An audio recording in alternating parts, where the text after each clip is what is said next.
Hello, everyone. This is Ralph Lindsay with Seriously Butthurt Sports, and I have my friend of 13 years, Zach Morgan, here. And today we're going to be talking about the NHL playoffs starting this weekend.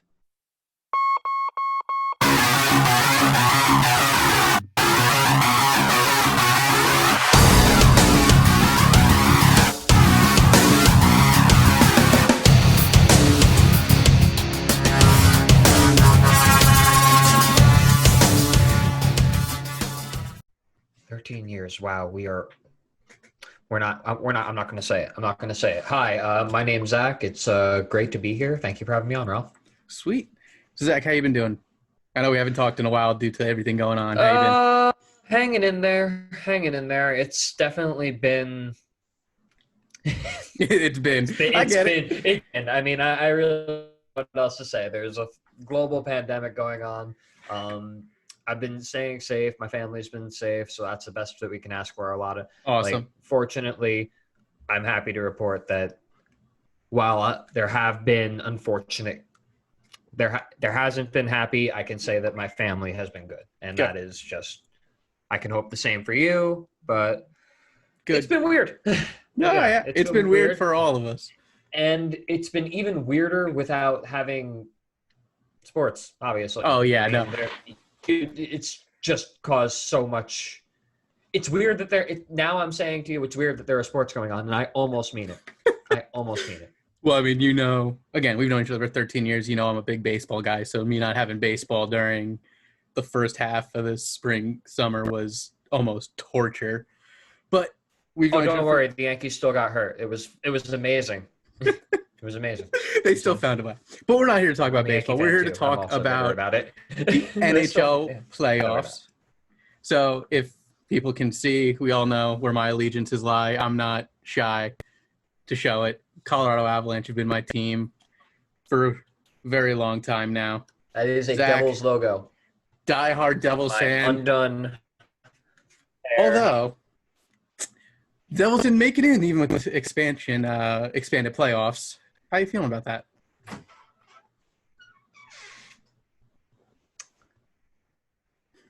Once upon a time, on March 11th or 10th, I don't remember the exact date, there was a Devils game against, I want to say, the Penguins. Maybe the Canadians. Could be wrong. I don't know. It was probably one or the other. Regardless, they had a lead going into the third period.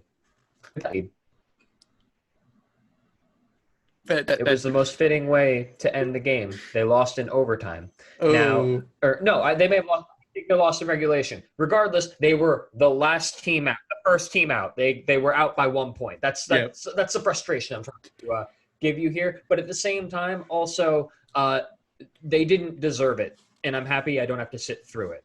But there are a bunch of teams that are playing on. In fact, there are 24 teams that are still alive. And Thankfully, we did do some level of weeding out. Yes. Now, when they first initially announced this expanded playoffs, how did you feel about it? Do you think it was the right move for them to go down, or? I mean, you had to do something else. The standard playoff just isn't viable in this option in this scenario because the regular season just didn't end. And you could say end it and go into the playoffs there, but let's be real. Those final 12 games, they mean a lot. That's where those last playoff spots are decided year in, year out, in those last little bit of games. Definitely. In fact, the last day of the season can be insane in any sport. Oh, yeah. Well, especially hockey, though. Hockey, again, huge baseball guy, love baseball, but hockey, to me, when it comes playoff time, is one of the most exciting things to watch. And a lot of that has to do with the way the point system works. So you get 2 points for a win, and if you force the game to overtime, you get a point. Some people, I've heard, I believe Steve Dangle popularized the term pity point, and I love that. So call it what it is. You get a pity point for making it to overtime. Hey, so you gotta give them itself. You gotta give them something for getting into overtime. Exactly. I mean, it's definitely it's the best way to kind of alleviate the issue of just letting games end in a tie. Exactly. It's the best way to do it because you made it to the end of the game. now here are some tweaked rules. Here's a point anyway. If you can win with the 3-on-3, which has been fantastic. Oh, it's been great. It's been fantastic that they went to a 3-on-3. But if you can win on that, great. And it kind of takes a little bit of the pain away from getting to a shootout and losing, but that's neither here nor there. Well, so shootouts are viable when it comes to Stanley Cup playoffs, and I have no doubt we're going to see a few. Are we going to see a few? Because I would think that they would go to continuous overtime. Because that's the rule in the playoffs. That's right. Now, yeah, that's right. I actually don't know how that's going to work out for these play-in games. I'm not sure how that works, but yep, nope. There's that's right. You just racked my brain a little bit. That's what it's been a while. That's what quarantine has done to me. I've lost almost all knowledge of actual snow. That's right. It'll go continuous overtime, and there has been some talk about what's it going to look like if a game goes into overtime and they go 2, 3, 4 periods of overtime long, running into the next game.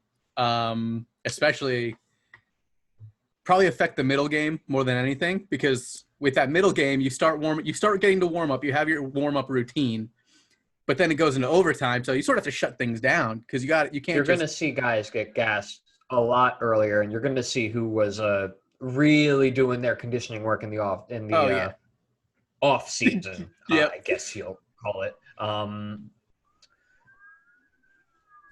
I don't know why there are sirens going on. Up and down 17.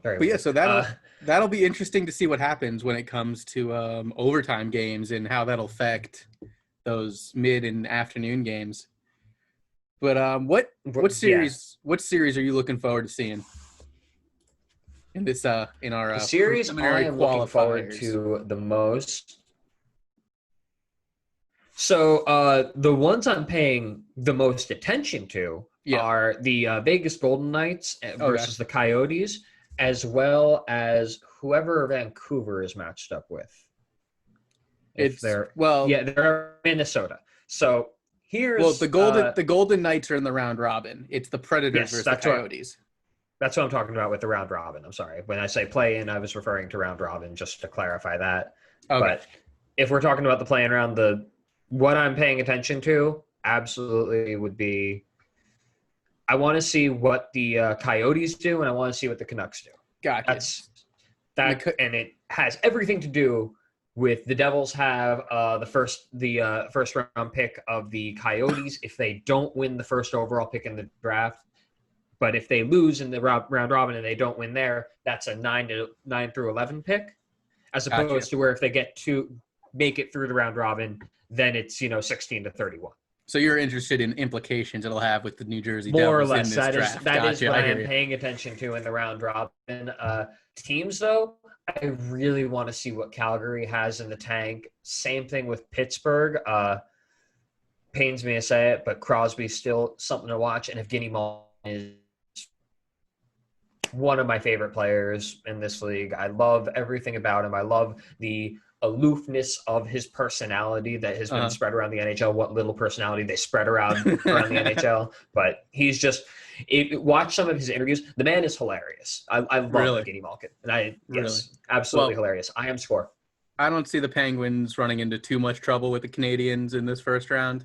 Absolutely not. So the Canadians are another team where I'm pretty sure that they're a team where, they're definitely on the lower end of the league, but they could absolutely play spoiler. And Carey Price can still steal a game. You've got Shea Weber in front of him. Carey Price can be effective with, obviously, the right staff in front of him, but he can steal a game or two here and there, and that could be big.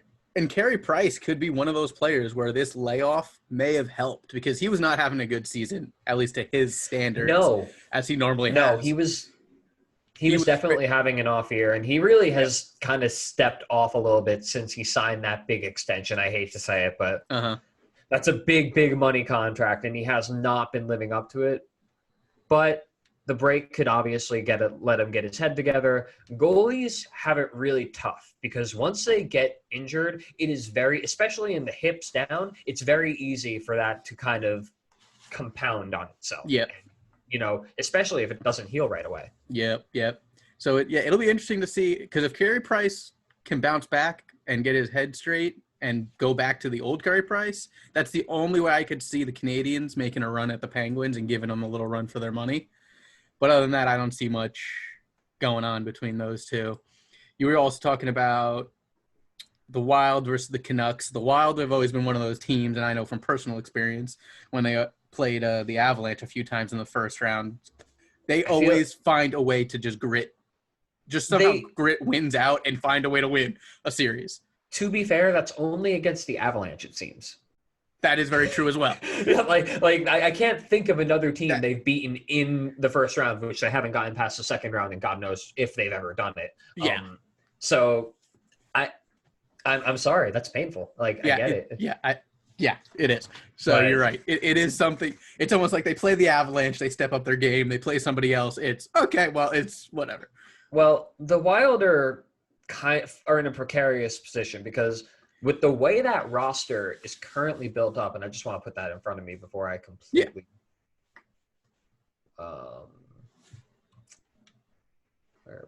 Let me get it up too, so we can both be looking at the same thing. Twitter is just the worst. That's all I'm going to say.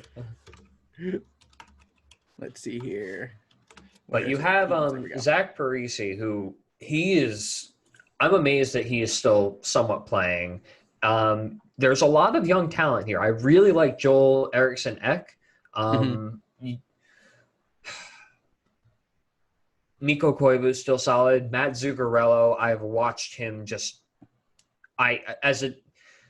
I watched him do incredible things as a member of the Rangers. He's always someone who's going to be a thorn in the side no matter what. Yeah. Ryan Suter is solid if he's healthy, but that's just it. The two highest paid guys here are Zach Parise and Ryan Suter, and if they're healthy, if they're on, they're great, but they haven't been. It's no secret. Parise's been almost a broken record, literally, since he joined the Wild after captaining the Devils to a Stanley Cup final. He had to go home. I'm okay. Well, I mean, I guess a little plus for me is that the Avalanche and Wild did play their exhibition game today against each other. Because it was on the NHL Network, I wasn't able to watch it live, but I still watched the game day. Avalanche wound up winning 3-2. Should have thrown that on. I watched Italian Serie A soccer and just read. I only read Animal Farm, so it's not like I was reading anything worthwhile. I'm kidding. Animal Farm is a great classic. But yeah, that would have been nice to have on. I would have loved to see that. Yes. Well, I mean, again, I watched it through the game day through the NHL website. Avalanche wound up winning 3-2, so I was happy by the end of it. Nathan McKinnon scored. Gabriel Landeskog scored. I guess we'll transition. Remember they were thinking about trading him? Yeah. Thankfully, they didn't. I thought that was done. God, they didn't trade him because he is one of he brings that team together in a way. Oh my God, that was it's a really good thing they held on to him. They traded the right guy. Yes, at the end of the day, they traded the right guy. Thank the Lord. And now, yes, this is going to sound a little biased, being that I'm an Avalanche fan, but I like the Avalanche chances going to the Cup this year. They're young, they're fast, they have playoff experience. Cale Makar has been a great sign and defenseman. He's in the running for Rookie of the Year. McKinnon is one of the fastest guys in the league, and I'm very excited. I am very, very happy with the chances I see with the Avalanche, especially since they can win that first seed in the round robin.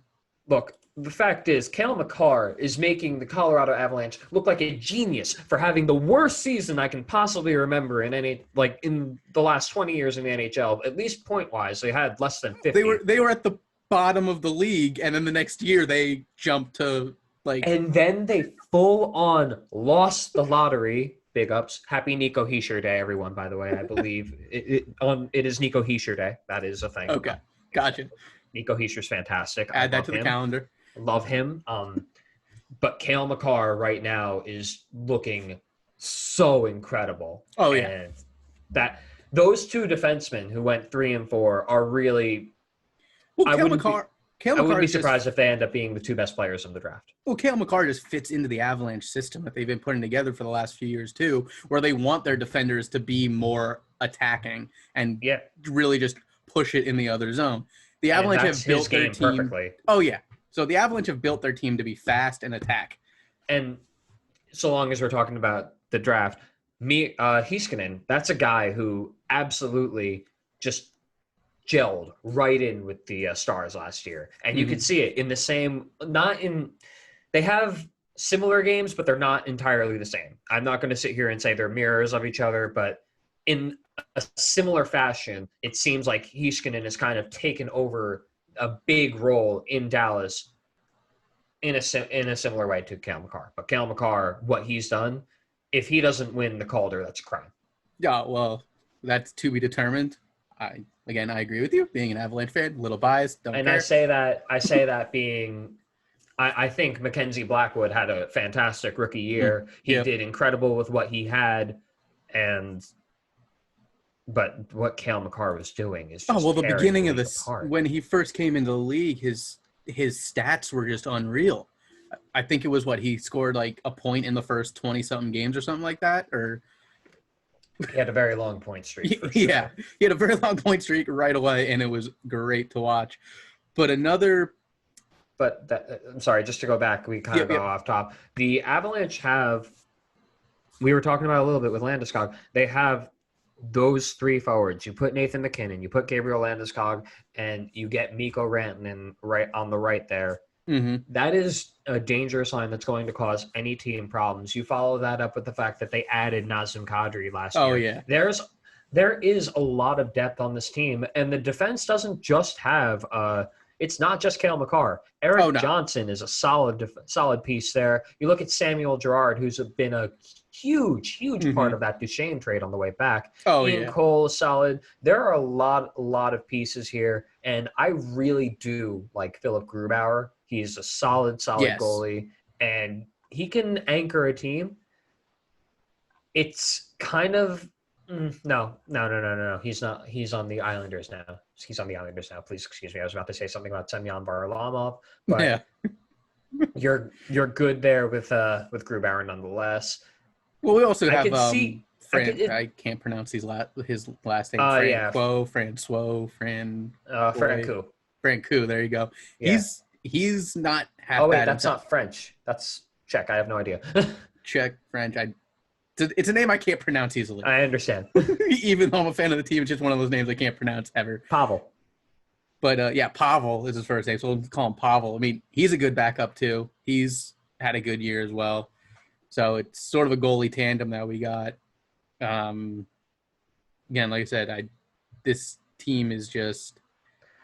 I really like their odds to advance past the round robin, but once you get to the dance and you put yourself in there with, for lack of a better term, the big boys in the league, I mean, St. Louis is dangerous. Boston is a Well, Boston's had a little bit of the injury bug, but they're getting players we need back. To talk about, but what they were doing before, they were hungry. They hurt after that Game 7 loss, and they were coming back. Oh, Brad Marchand is still the second worst person in the league. Tom Wilson taking that number 1 spot. Don't at me. Well, hopefully we don't see any licking this year. For so many reasons. I really hope he keeps that together. Yes, because this is not the year to bring back the licking for obvious reasons. For obvious of the climate reasons. Of everything right now. And besides, Brad Marchand just pisses off people in the sense where he is the dirtiest player on his team. Yes. Arguably in the league. You can argue that very easily. Yes.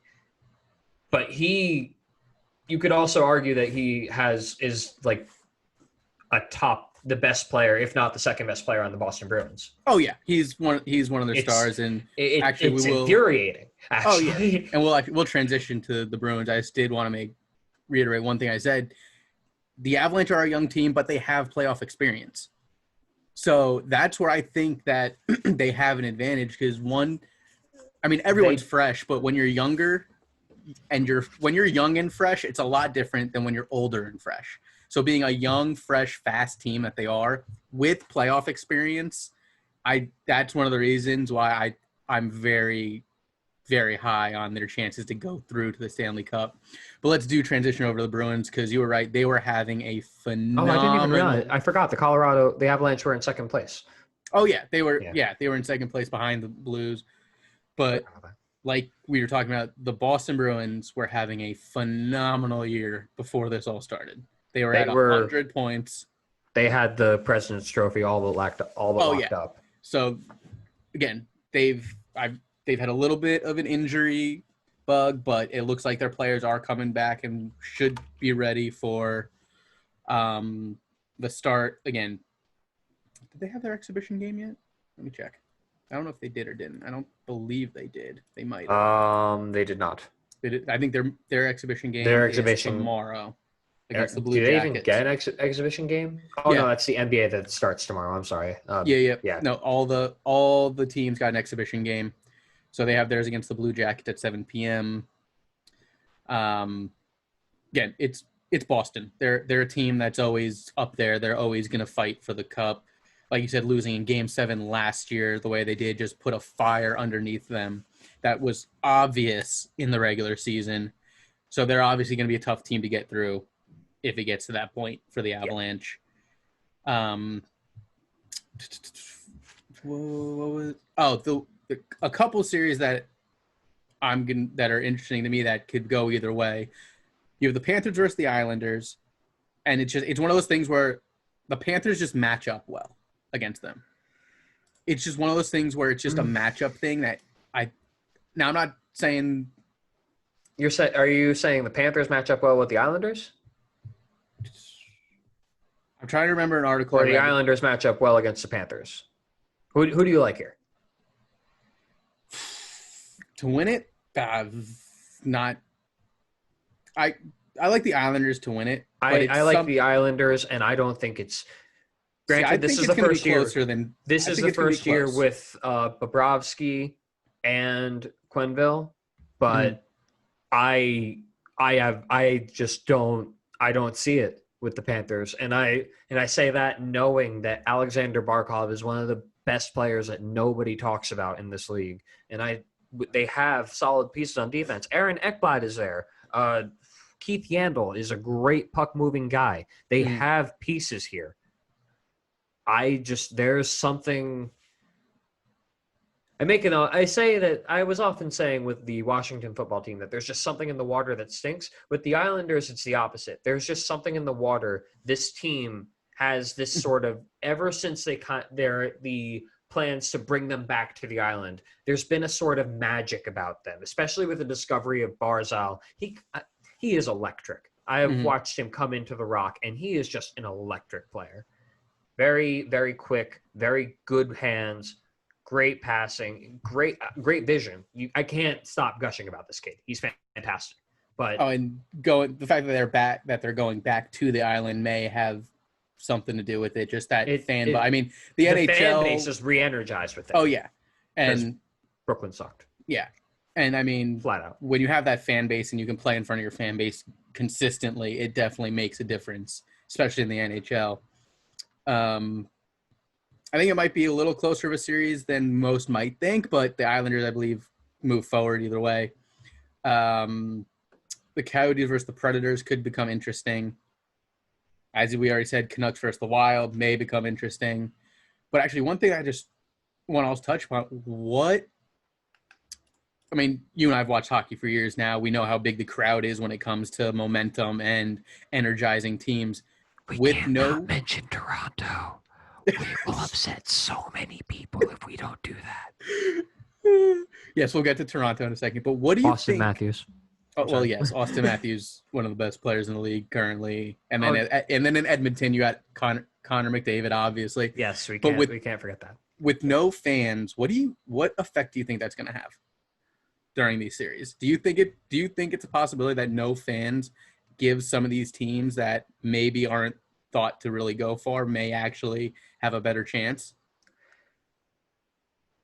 Look, power plays are going to be heaven compared to what they would be anywhere else, because you don't have the idiots, myself included, yelling shoot when they see a shot from upstairs in their seat, not on the ice. I recognize this is a bad take, but I mean that it's a bad move to yell shoot, but I'm around a lot of people, and Oh, we've both been at hockey games. I know exactly what you mean. Yeah, it's just that thing when you're in the stand and you're watching the power play and you see the lane and you're like, why are you not shooting the puck? Just shoot the puck. Put it on net. So I know where you're going with it.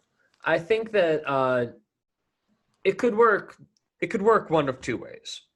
On one hand, it could be that you have teams that are just laser focused, everything's getting right, and you don't have the idiots in the stand distracting them on the power play, yelling shoot, so they can kind of just focus and they can see more, as opposed to, I'm not saying every player is affected by the idiots in the stands, but I'm sure there is one player out there, be it if it's a handful.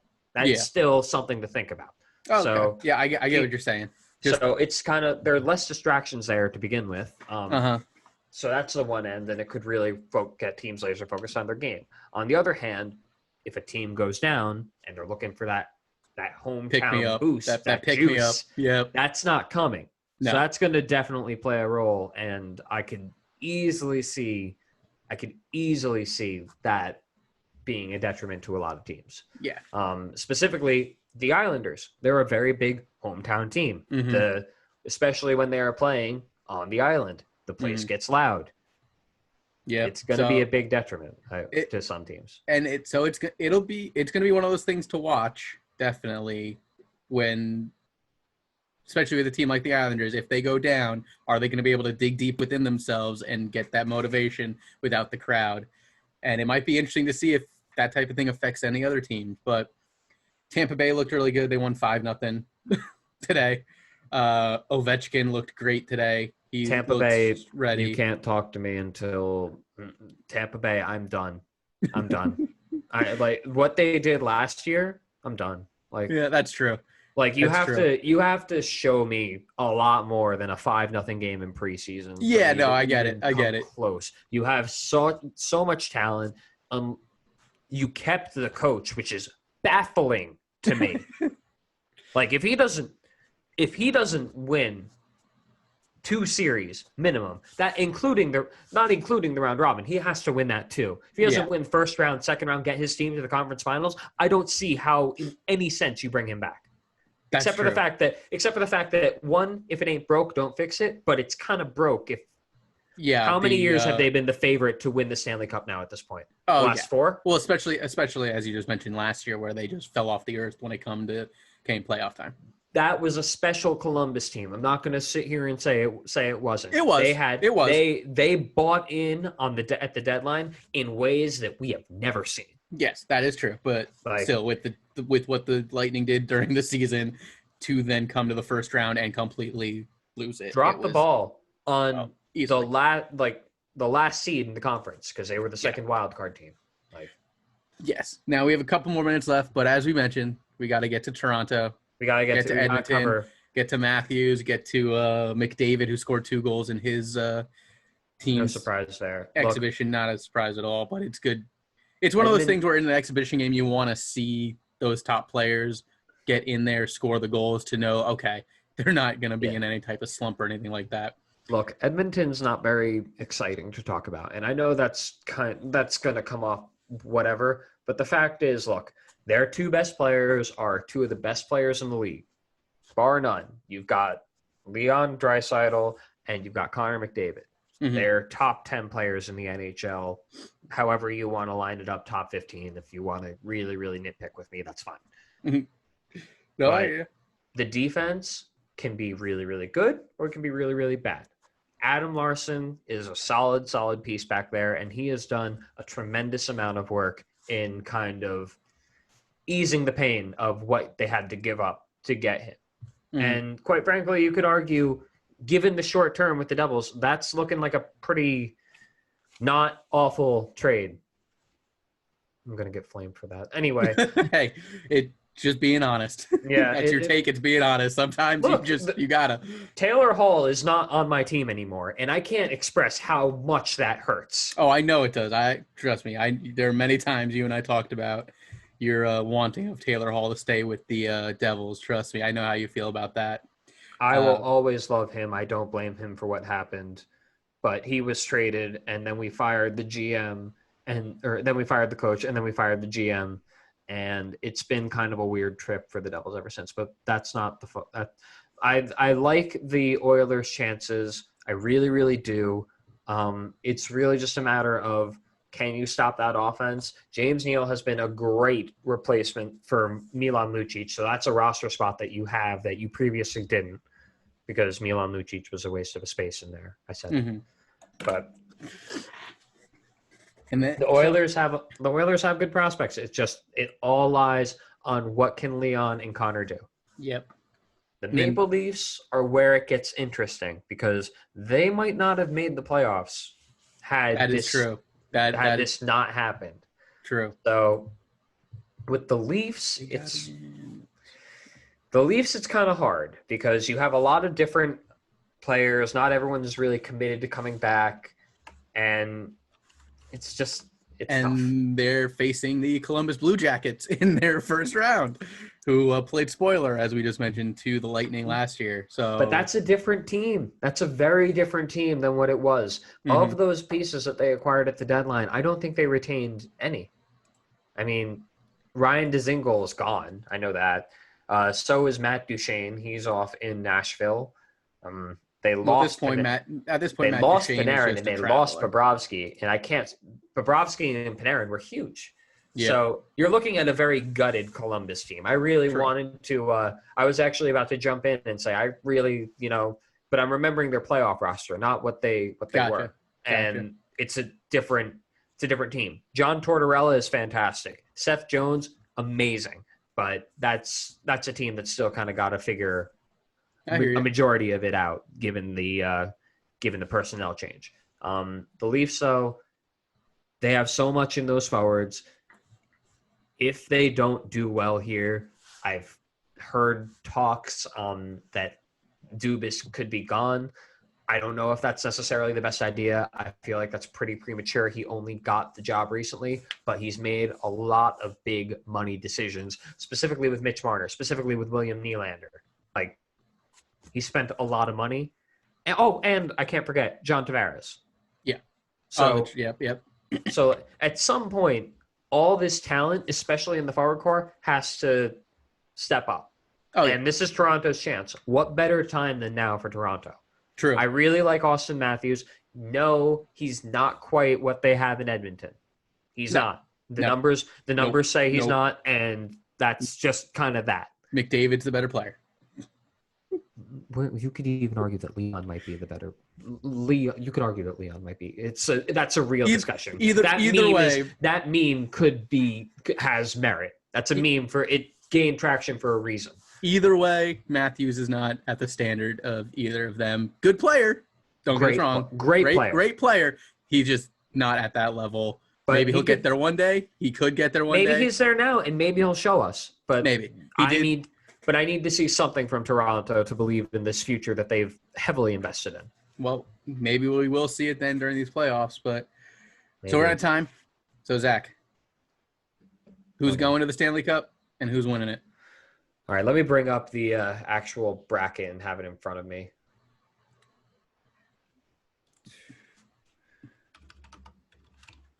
I can just give you names of teams, but I know you probably want to see the bracket itself to see how matchups will lay out during the playoffs. You got the Flyers, Bruins, Capital, Lightning. Here we go. Yep. Flyers, Bruins, Caps, Lightning. Okay, cool.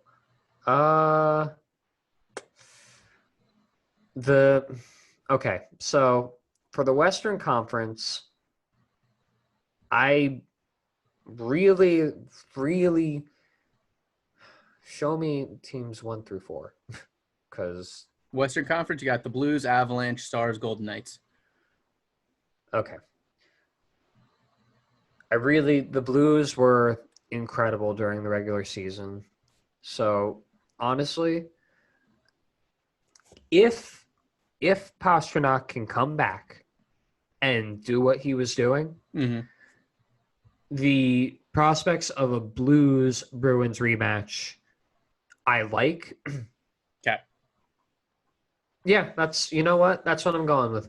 Blues Bruins. It pains me to do it slightly because Boston, but it's better than saying anything to do with the state of Philadelphia and or the teams from New York, especially the one across the Hudson, whose name I have not said and I do not plan on it. Well, I don't think there's much reason to because I don't see them getting past the Hurricanes. I'll take Blackwood over Igor any day. So my dad might not be too happy with me when he listens to this episode, but I do not see the Rangers doing much, and I do not see them advancing past the first round.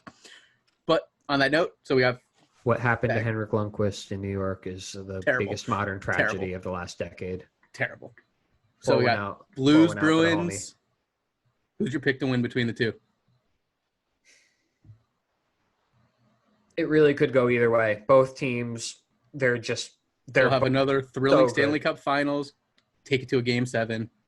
I'm going to be as biased as I'm going to be. Play Gloria, man. Play Gloria. Give me a repeat. I would love nothing more than to see Alex Pietrangelo with all the trade rumors and everything going on with that. I would love to see him take his team back, lift that cup, and dare management to trade him. Because Alex Pietrangelo is a gem, and well, we'll see what happens. If he's available, I would love to see him on the I'm going with the Colorado Avalanche because that's my team, and I do think they have a good shot.